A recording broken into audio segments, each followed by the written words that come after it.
ईश्वराय ॐ आदिलिङ्गाय नमः ॐ ब्रह्ममुरारीसुरार्चिताय अरुणगिरिरूपाय ॐ सिद्धिरूपाय नमः ॐ अरुणाद्रिशिखरवासाय हृदयनटेश्वराय ॐ आत्मने नमः ॐ अर्धनारीश्वराय आदिलिङ्गाय पूर्णरूपाय आदिलिङ्गाय पूर्णरूपाय दिगम्बराय तपोगम्याय ओंकारवेद्य अरुणाचलेश्वराय तपोगम्याय ओंकारवेद्य अरुणाचलेश्वराय अरुणाचलेश्वराय अरुणाचलेश्वराय ॐ शक्तिसमन्विताय ॐ आदिगुरुमूर्तये नमः ॐ सृष्टिस्थितिलयकारणाय सच्चिदानन्दस्वरूपाय करुणामूर्तसागराय आद्यन्तरहिताय नमः ॐ विश्वेश्वराय नमः ॐ विश्वरूपाय नमः ॐ विश्ववन्द्याय नमः ॐ अष्टदारिद्र्यविनाशकाय आदिलिङ्गाय पूर्णरूपाय आदिलिङ्गाय पूर्णरूपाय दिगम्बराय तपोगम्याय ओंकारवेद्य अरुणाचलेश्वराय तपोगम्याय ओंकारवेद्य अरुणाचलेश्वराय अरुणाचलेश्वराय अरुणाचलेश्वराय ॐ नरकान्तककारणाय ॐ जटाधराय नमः ॐ गौरीप्रियाय नमः ॐ कालान्तकाय नमः ॐ गङ्गाधराय नमः ॐ गजराजविमर्दनाय ॐ भक्तिप्रियाय नमः ॐ भवरोगभयापहाय ॐ शङ्कराय नमः ॐ मणिकुण्डलमण्डिताय आदिलिङ्गाय पूर्णरूपाय आदिलिङ्गाय पूर्णरूपाय दिगम्बराय तपोगम्याय ओंकारवेद्य अरुणाचलेश्वराय तपोगम्याय ओंकारवेद्य अरुणाचलेश्वराय अरुणाचलेश्वराय अरुणाचलेश्वराय ॐ चन्द्रशेखराय नमः ॐ मुक्तिदायकाय नमः ॐ सर्वाधाराय नमः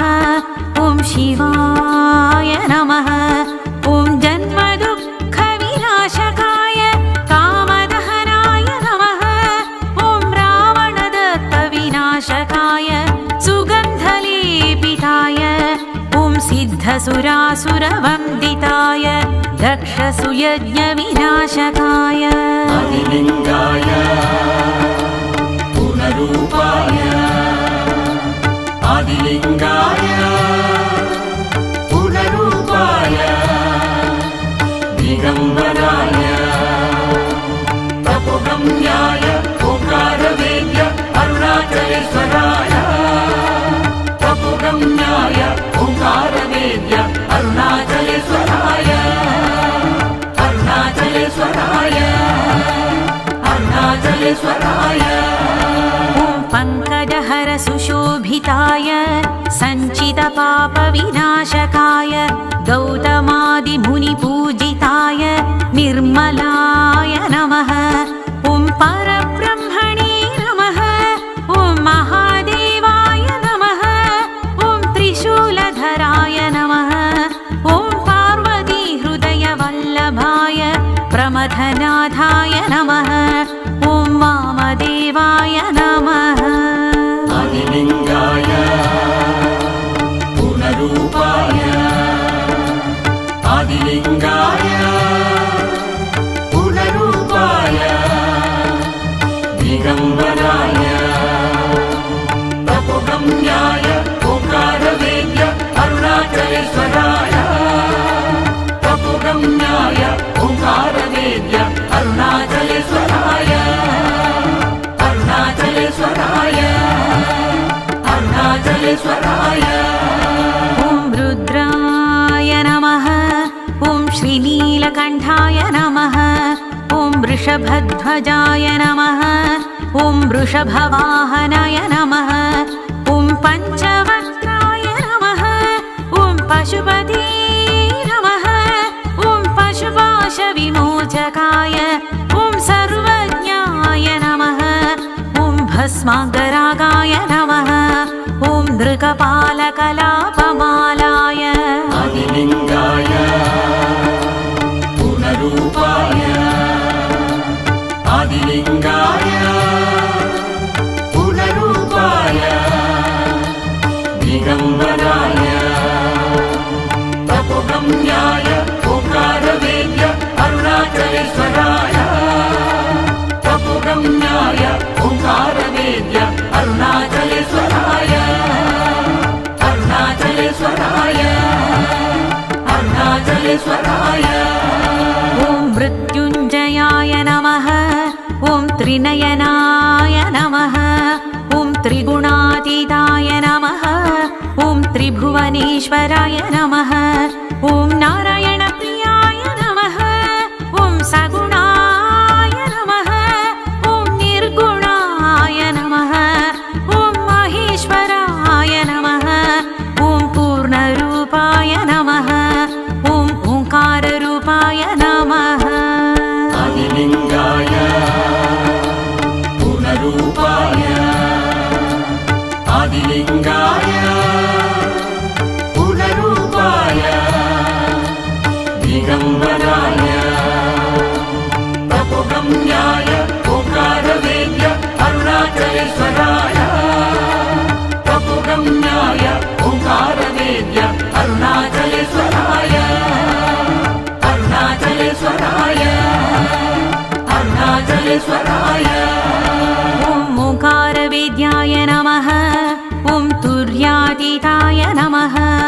ॐ अद्वैताय नमः ॐ तपोगम्याय नमः ॐ श्रुतिज्ञानगम्याय ज्ञानस्वरूपाय ॐ दक्षिणामूर्तये नमः ॐ मौनमुद्राधराय ॐ परब्रह्मतत्त्वाय नमः ॐ चिन्मुद्राय नमः आदिलिङ्गाय पूर्णरूपाय आदिलिङ्गाय पूर्णरूपाय दिगम्बराय तपोगम्याय ओंकारवेद्य अरुणाचलेश्वराय तपोगम्याय ओंकारवेद्य अरुणाचलेश्वराय अरुणाचलेश्वराय अरुणाचलेश्वराय ॐ सिद्धिबुद्धिप्रदायाय ज्ञानवैराग्यप्रदायाय सहजसमाधिस्थिताय हंसैकपालधराय ॐ करिचर्माम्बरधराय ॐ श्रीरमणप्रियाय ॐ अचलाय नमः ॐ श्रीलक्ष्मणप्रियाय ॐ चिन्मयाय नमः ॐ श्रीशारदाप्रियाय आदिलिङ्गाय पूर्णरूपाय आदिलिङ्गाय पूर्णरूपाय दिगम्बराय तपोगम्याय ओंकारवेद्य अरुणाचलेश्वराय तपोगम्याय ओंकारवेद्य अरुणाचलेश्वराय अरुणाचलेश्वराय अरुणाचलेश्वराय गौरीवदनाब्जसूर्याय नागेन्द्रहाराय नमः ॐ यक्षस्वरूपाय नमः ॐ भुक्तिमुक्तिप्रदाय नमः ॐ सर्वसुन्दराय ॐ शरणागतवत्सलाय ॐ सर्वभूतात्मने नमः ॐ मृत्युर्मृत्युस्वरूपाय दिगम्बराय नमः ॐ देशकालातीताय आदिलिङ्गाय पुनरूपाय आदिलिङ्गाय पुनरूपाय दिगम्बराय तपोगम्याय ओंकारवेद्य अरुणाचलेश्वराय तपोगम्याय ओंकारवेद्य अरुणाचलेश्वराय अरुणाचलेश्वराय अरुणाचलेश्वराय ॐ महापापहराय ॐ नित्याय नमः ॐ निराश्रयाय नमः ॐ नित्यशुद्धाय नमः ॐ निश्चिन्ताय नमः ॐ मनोवाचामगोचराय शिवज्ञानप्रदाय ॐ शाश्वताय नमः ॐ भस्मोद्धूलितविग्रहाय भुजङ्गभूषणाय नमः आदिलिङ्गाय पुनरूपाय आदिलिङ्गाय पुनरूपाय दिगम्बराय तपोगम्याय ओंकारवेद्य अरुणाचलेश्वराय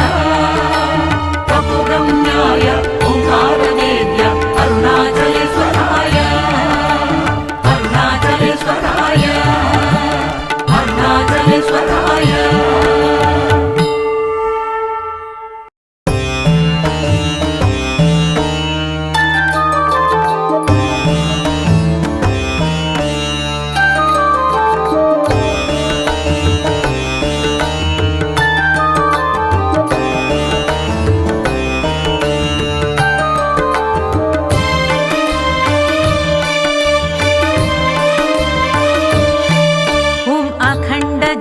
स्वरूपाय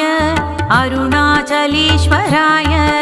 ॐ आदिलिङ्गाय नमः ॐ ब्रह्ममुरारीसुरार्चिताय अरुणगिरिरूपाय ॐ सिद्धिरूपाय नमः ॐ अरुणाद्रिशिखरवासाय हृदयनटेश्वराय ॐ आत्मने नमः ॐ अर्धनारीश्वराय आदिलिङ्गाय पुनरूपाय आदिलिङ्गाय पुनरूपाय दिगम्बराय तपोगम्याय ओंकारवेद्य अरुणाचलेश्वराय तपोगम्याय ओंकारवेद्य अरुणाचलेश्वराय अरुणाचलेश्वराय अरुणाचलेश्वराय ॐ शक्तिसमन्विताय ॐ आदिगुरुमूर्तये नमः ॐ सृष्टिस्थितिलयकारणाय सच्चिदानन्दस्वरूपाय करुणामूर्तसागराय आद्यन्तरहिताय नमः ॐ विश्वेश्वराय नमः ॐ विश्वरूपाय नमः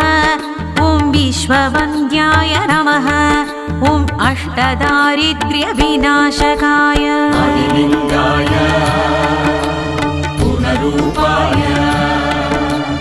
आदिलिङ्गाय पुनरूपाय दिगम्बराय तपोगम्याय ओंकारवेद्य अरुणाचलेश्वराय तपोगम्याय ओंकारवेद्य अरुणाचलेश्वराय अरुणाचलेश्वराय अरुणाचलेश्वराय ॐ नरकान्तककारणाय ॐ जटाधराय नमः ॐ गौरीप्रियाय नमः ॐ कालान्तकाय नमः ॐ गङ्गाधराय नमः ॐ गजराजविमर्दनाय ॐ भक्तिप्रियाय नमः ॐ भवरोगभयापहाय ॐ शङ्कराय नमः ॐ मणिकुण्डलमण्डिताय आदिलिङ्गाय पुनरूपाय आदिलिङ्गाय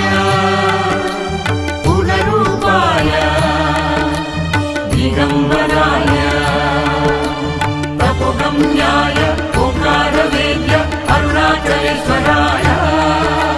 तपोगम्याय ओंकारवेद्य अरुणाचलेश्वराय अरुणाचलेश्वराय अरुणाचलेश्वराय ॐ चन्द्रशेखराय नमः ॐ मुक्तिदायकाय नमः ॐ सर्वाधाराय नमः ॐ शिवाय नमः ॐ जन्मदुःखविनाशकाय कामदहनाय नमः ॐ रावणदर्पविनाशकाय सुगन्धलेपिताय ॐ सिद्धसुरासुरवन्दिताय दक्षसुयज्ञविनाशकाय आदिलिङ्गाय पूर्णरूपाय आदिलिङ्गाय पूर्णरूपाय दिगम्बराय तपोगम्याय ओंकारवेद्य अरुणाचलेश्वराय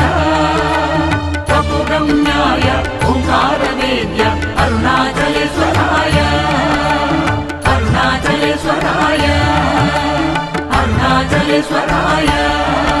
ॐ पङ्कजहर सुशोभिताय सञ्चितपापविनाशकाय गौतमादिमुनिपूजिताय निर्मलाय नमः ॐ परब्रह्मणे नमः ॐ महादेवाय नमः ॐ त्रिशूलधराय नमः ॐ पार्वतीहृदयवल्लभाय प्रमथनाथाय नमः ॐ वामदेवाय नमः आदिलिङ्गाय पूर्णरूपाय आदिलिङ्गाय पूर्णरूपाय दिगम्बराय तपोगम्याय ओंकारवेद्य अरुणाचलेश्वराय तपोगम्याय ओंकारवेद्य अरुणाचलेश्वराय अरुणाचलेश्वराय अरुणाचलेश्वराय ॐ रुद्राय नमः ॐ श्रीनीलकण्ठाय नमः ॐ वृषभध्वजाय नमः ॐ वृषभवाहनाय नमः ॐ पञ्चवक्त्राय नमः ॐ पशुपते नमः ॐ पशुपाशविमोचकाय ॐ सर्वज्ञाय नमः ॐ भस्माङ्गरागाय नमः ॐ नृकपालकलापमालाय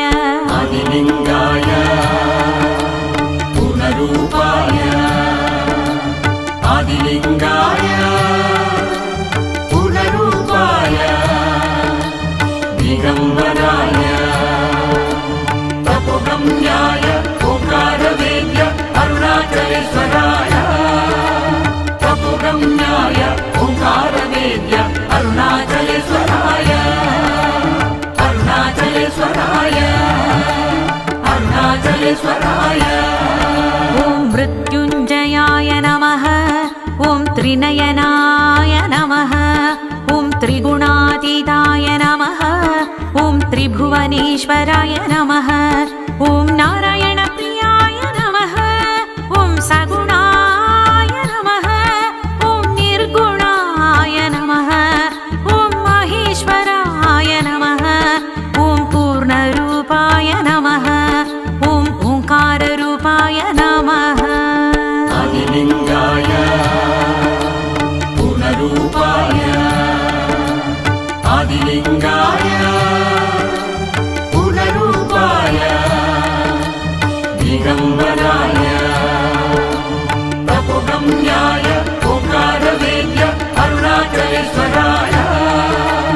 तपोगम्याय ओंकारवेद्य अरुणाचलेश्वराय अरुणाचलेश्वराय अरुणाचलेश्वराय ॐ ओङ्कारवेद्याय नमः ॐ तुर्यातीताय नमः ॐ अद्वैताय नमः ॐ तपोगम्याय नमः ॐ श्रुतिज्ञानगम्याय ज्ञानस्वरूपाय ॐ दक्षिणामूर्तये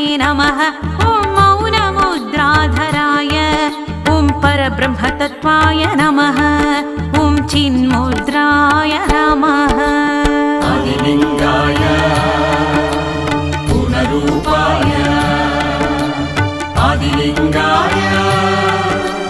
पूर्णरूपाय दिगम्बराय तपोगम्याय ओंकारवेद्य अरुणाचलेश्वराय तपोगम्याय ओंकारवेद्य अरुणाचलेश्वराय अरुणाचलेश्वराय अरुणाचलेश्वराय ॐ सिद्धिबुद्धिप्रदायाय ज्ञानवैराग्यप्रदायाय सहजसमाधिस्थिताय हंसैकपालधराय ॐ करिचर्माम्बरधराय ॐ श्रीरमणप्रियाय ॐ अचलाय नमः ॐ श्रीलक्ष्मणप्रियाय ॐ चिन्मयाय नमः ॐ श्रीशारदाप्रियाय आदिलिङ्गाय पूर्णरूपाय आदिलिङ्गाय पूर्णरूपाय दिगम्बराय तपोगम्याय ओंकारवेद्य अरुणाचलेश्वराय तपोगम्याय ओंकारवेद्य अरुणाचलेश्वराय अरुणाचलेश्वराय अरुणाचलेश्वराय गौरिवदनाब्जसूर्याय नागेन्द्रहाराय नमः ॐ यक्षस्वरूपाय नमः ॐ भुक्तिमुक्तिप्रदाय नमः ॐ सर्वसुन्दराय ॐ शरणागतवत्सलाय ॐ सर्वभूतात्मने नमः ॐ मृत्युर्मृत्युस्वरूपाय दिगम्बराय नमः ॐ देशकालातीताय आदिलिङ्गाय पूर्णरूपाय आदिलिङ्गाय पूर्णरूपाय दिगम्बराय तपोगम्याय ओंकारवेद्य अरुणाचलेश्वराय तपोगम्याय ओंकारवेद्य अरुणाचलेश्वराय अरुणाचलेश्वराय अरुणाचलेश्वराय ॐ महापापहराय ॐ नित्याय नमः ॐ निराश्रयाय नमः ॐ नित्यशुद्धाय नमः ॐ निश्चिन्ताय नमः ॐ मनोवाचामगोचराय शिवज्ञानप्रदाय ॐ शाश्वताय नमः ॐ भस्मोद्धूलितविग्रहाय भुजङ्गभूषणाय नमः आदिलिङ्गाय पूर्णरूपाय आदिलिङ्गाय पूर्णरूपाय दिगम्बराय तपोगम्याय ओंकारवेद्य अरुणाचलेश्वराय तपोगम्याय